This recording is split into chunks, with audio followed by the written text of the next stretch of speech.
Halo teman-teman online, aku mau curhat online. Jadi aku mau cerita pengalaman aku kemarin, Rabu 30 Juni 2021. Jadi, aku moderating acara bareng sama Sandiaga Uno.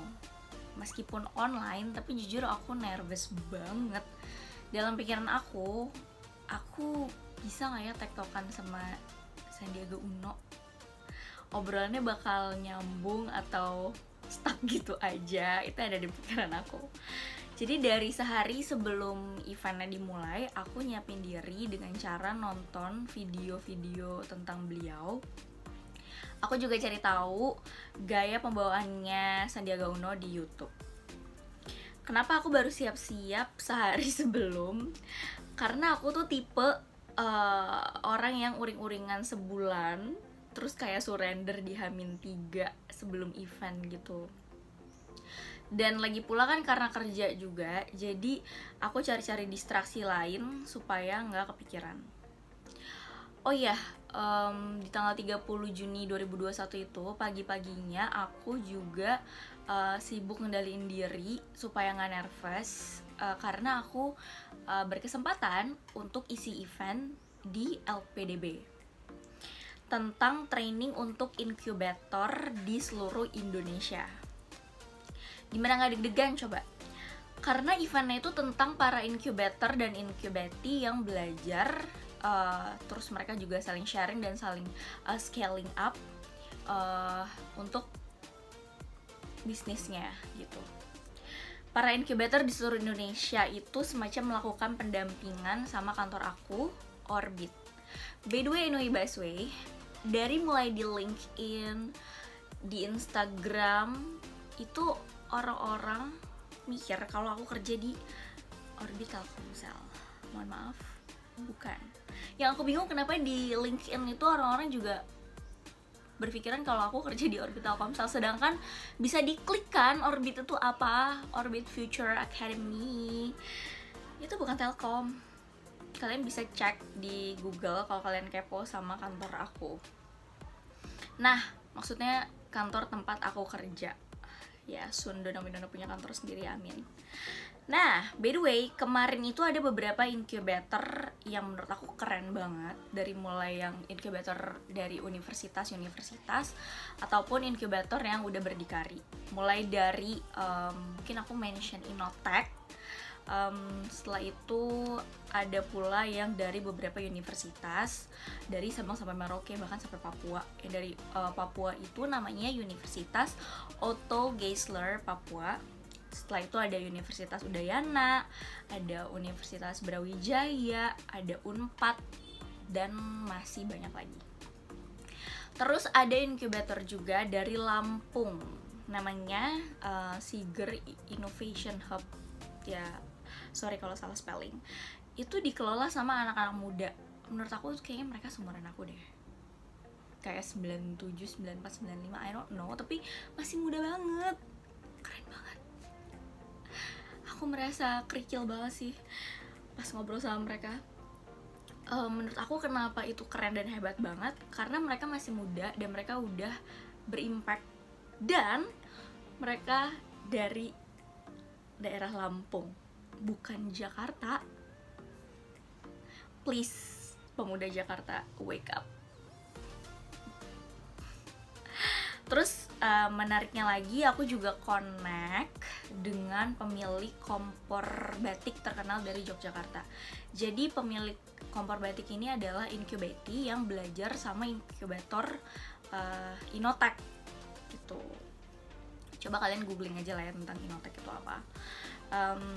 Gak nyangka sih aku bisa jadi connect sama si pemilik kompor batik ini. Jadi akhirnya aku jadi tahu kalau di Indonesia itu peminat kompor batik masih banyak.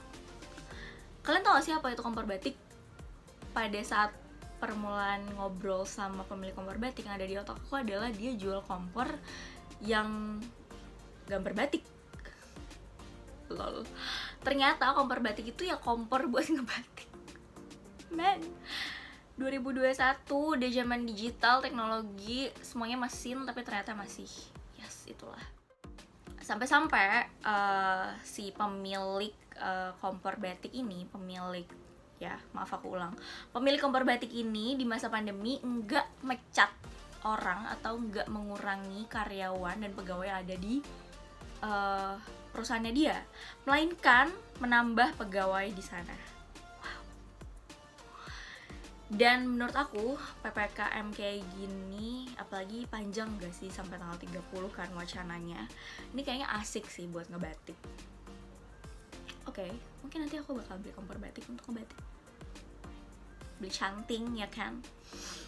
So, ngomong-ngomong tentang moderating acara, terus juga aku tadi ngomong-ngomong tentang nervous, kayaknya aku juga mau cerita tentang pengalaman aku jadi moderator yang menurut aku asik ala aku.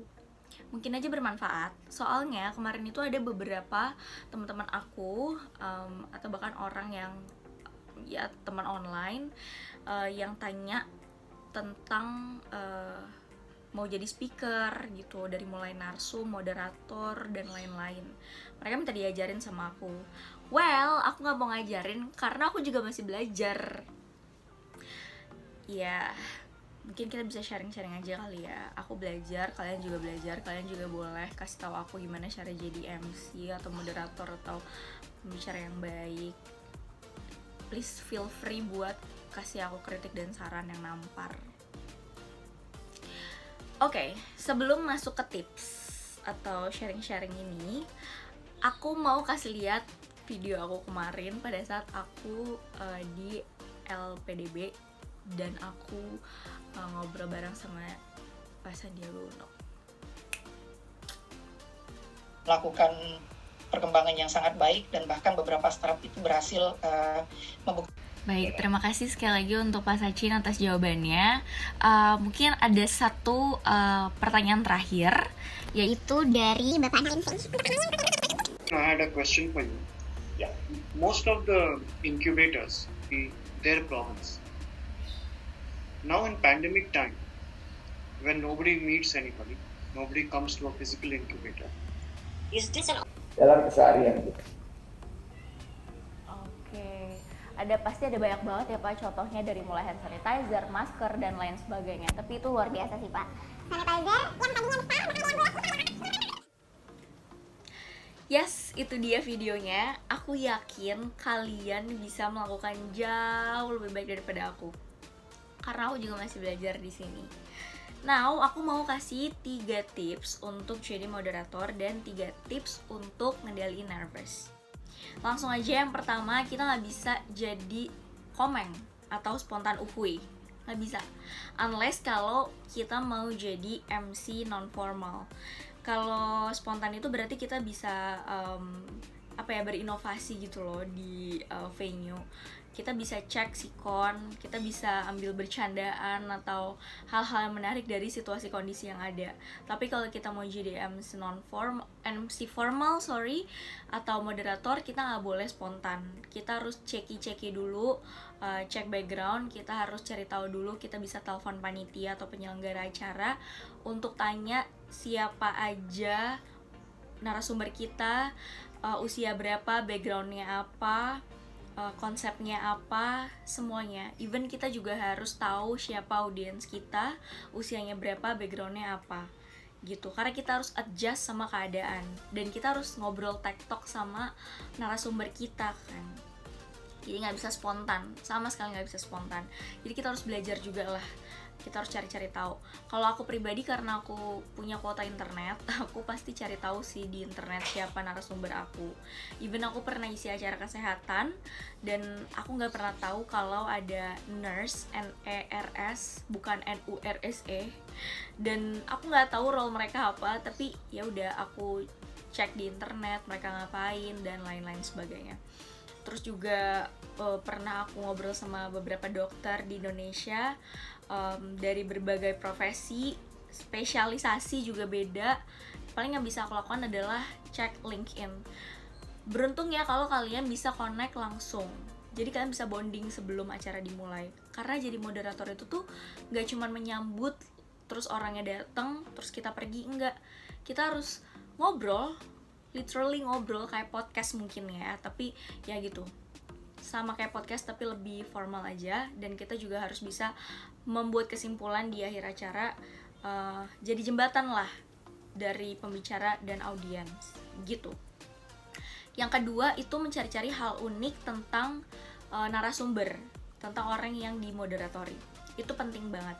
Kalau kemarin berdasarkan pengalaman yang terdekat aja, yang sama Bapak Sandiaga Uno, itu aku cari tahu kalau dia suka pantun. Karena beberapa kali ada video Sandiaga Uno itu dia suka buka eventnya dengan pantun. Bapak respon ya, saya pantun dulu nih. Oke, nanti saya balas. Pagi-pagi ke Taman Mini, Cakep. bareng ayah ibu untuk rekreasi. Cakep. Saya awali mentoring hari ini. Cakep. Mari kita mulai ke materi. Mau balas pantun, Pak? Mau dapat pantun? Oke, boleh. Oke, pantun ya, siap-siap. Oke. Jalan-jalan ke Magelang. Cakep. Jangan lupa beli jagung. Cakep. Yang ketiga itu penting banget, remember your role. Ini riskan sih, karena aku pernah jadi narasumber di suatu acara dan moderatornya itu narsis, lebih bintang daripada guest star-nya. Udah jelas kan bintangnya itu bukan moderator, ya kan? Tapi ya aku juga pernah kayak gitu sih waktu awal-awal mulai jadi moderator, berasa super duper mega bintang. Ya, itulah kita belajar dari pengalaman. Kayak bintang tamunya siapa, yang speak up tentang dirinya atau apanya itu siapa, itu was my bad. Paling 3 itu aja sih yang aku bisa sharing ke kalian. Sisanya itu rahasia buat kalau aku isi kelas yang berbayar. Sayang kan kalau dibocorin semua. Nanti aku kasih tahu kalau misalnya aku ada event-event atau isi kelas. Jadi kalian juga bisa join. Lumayan kalau ikut kelas kan bisa dapat sertifikat dari lembaganya kan yang mengadakan.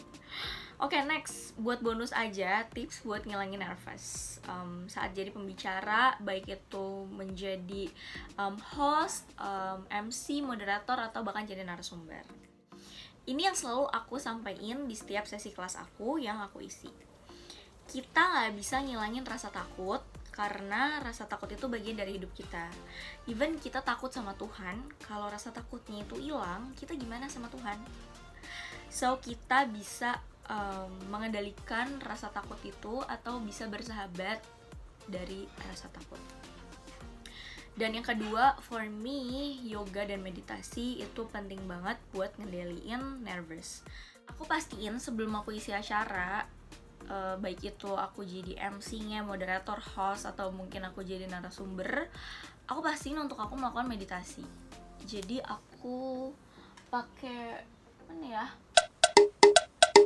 Sebelumnya aku pakai timer dari handphone aku, tapi karena aku punya ini sekarang dari my boyfriend, aku suka pasang timer 1-3 menit untuk atur nafas gitu. Jadi kita inhale, exhale, konsentrasi. Kalau untuk cara aku nih ya, tangannya itu menghadap ke atas kayak gini, ditaruh di atas paha, duduk relax. Terus kalau emang tempatnya memungkinkan dan memadai, aku lihat ke atas. Baru aku nafas 1-3 menit dengan timer. Tapi kalau tempatnya nggak memadai, ya udah aku diem aja. Ya, dan aku mulai bernafas. Bukannya setiap hari orang bernafas, setiap detik orang bernafas. Yes, tapi secara nggak sadar kita tuh sering lupa nafas, atau bahkan kita tuh seringan nafas yang terengah-engah gitu. We need to be relax sedikit. Kayak yang aku bilang, kita bisa ambil nafas 1-3 menit sebelum acara. Itu kan semacam meditasi simple sebelum event dimulai. Yang ketiga, last but not least, cari teman buat bantalan. Jangan anggap ini negatif, oke? Sepakat. Sepengalaman aku, kalau ada satu teman yang paham kita dan bisa bantu support, itu penting banget. Misalnya kita mau acara besok pagi, terus kita gugup, kita nervous, tapi dengan adanya satu orang terdekat ini, kita jadi lebih disemangatin, dan dia bisa kasih kita afirmasi positif, jadi bantalan in the good way gitu. Dan selesai acara pun dia bisa jadi mood booster kita, dan orang ini juga bisa kasih kita kritik dan saran yang membangun, yang pastinya bisa bikin kita lebih baik lagi kan ke depannya, ya kan? Paling itu aja sih yang mau aku share. So ya, aku juga mau say thank you sama Orbit Future Academy yang kalian kira Orbit itu. Ya, kantor aku tuh selalu kasih aku room for improvement dan kesempatan untuk belajar dan grow untuk jadi lebih baik setiap harinya, terlebih ya di bidang yang aku suka. Ya, pelan-pelan tapi pasti gitu. Jadi aku juga bisa sharing-sharing sama kalian setiap hari. Nggak setiap hari juga sih, maksudnya setiap aku mau. Setiap kalian minta juga sih. Semoga kedepannya aku dan kalian bisa lebih matang lagi buat menjadi public speaker, baik itu jadi pembawa acara, MC, host, moderator, ataupun narasumber atau bintang tamu. So ya, curhat online-nya sampai sini dulu aja. Thank you udah dengerin aku cerita ya teman-teman. So stay safe and bye-bye.